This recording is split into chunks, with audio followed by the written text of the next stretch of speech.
उधर इस फैसले को लेकर बीजेपी के राष्ट्रीय सचिव ओपी धनखड़ का भी बयान सामने आया। उन्होंने कहा कि ये अच्छा फैसला है, बड़ा फैसला है और इससे किसानों की आय दोगुनी होगी, किसानों को इससे फायदा होगा। तो बीजेपी के राष्ट्रीय सचिव ओपी धनखड़ का बयान भी इस पूरे मामले को लेकर सामने आया है। इंडिया न्यूज से खास बातचीत में बोले हैं ओपी धनखड़। हरियाणा पहले भी 14 फसलों पर एमएसपी दे रहा था। आज की घोषणा सभी किसानों के लिए बड़ी घोषणा है। प्रदेश की सरकार के फैसले से किसानों की आय दोगुनी होगी। बीजेपी चुनाव के लिए पूरी तरह से तैयार है, ये भी बयान ओपी धनखड़ की तरफ से दिया गया है।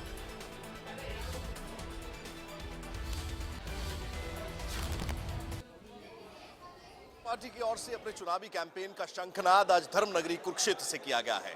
इस मंच से मुख्यमंत्री नायब सैनी की ओर से बड़ी घोषणा की गई है किसानों के लिए एमएसपी की। मेरे साथ बात करने के लिए ओम प्रकाश धनखड़ साहब मौजूद हैं। आप लगातार किसानों की बात करते रहे हैं, लड़ाई लड़ी है, आज ये बड़ी घोषणा की गई है किसानों के मुद्दे पर एमएसपी जो केंद्र दे रहा है उसी स्तर पर अब राज्य में भी जो है तमाम फसलों पर।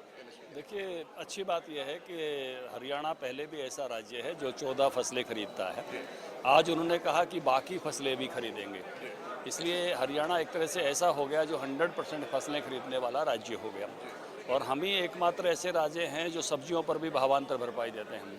तो इसलिए हरियाणा खेती के मामलों में किसानों को जो मिलना चाहिए वो देने में, एमएसपी अनाउंस होता है लेकिन सब राज्य नहीं देते हैं, इसलिए हरियाणा उन अग्रणी राज्यों में से एक हुआ जो सब फसलों का एमएसपी पर खरीद करेगा। शंखनाद को किस तरह उन्होंने आबियाना भी माफ़ किया है और जो किसानों के ट्यूबवेल को लेकर या बाकी मुद्दे थे उनको भी एड्रेस किया है। कुछ मुआवजा जो बचा हुआ था जिन राज्यों का उसको भी अनाउंस किया है। तो आज के दिन किसानों के लिए एक बड़ा दिन है। चुनाव के शंखनाद को किस तरह से देखते हैं, किस मोराल के साथ भारतीय जनता पार्टी चुनाव? देखिए, मैं कहूँगा कि कुरुक्षेत्र को चुना है और कुरुक्षेत्र से ही शंखनाद हुआ था पांचजन्य का, तो आज उसका शंखनाद यहाँ पर हुआ है। तो निश्चित रूप से मैं कहूँगा कि ये एक पूरा जोश भरने वाला, उत्साह भरने वाला, चाव भरने वाला आज का दिन है कार्यकर्ताओं में। और यहाँ से जो प्रारंभ हुआ है, कुरुक्षेत्र से प्रारंभ का मतलब ये होता है कि ये धर्म क्षेत्र है कुरुक्षेत्र, ये अच्छाई की विजय के लिए है उस नाते से। तो ये सिंबोलिज्म जो है वो गजब का पार्टी ने आज चुना है और एक शानदार शुरुआत की है।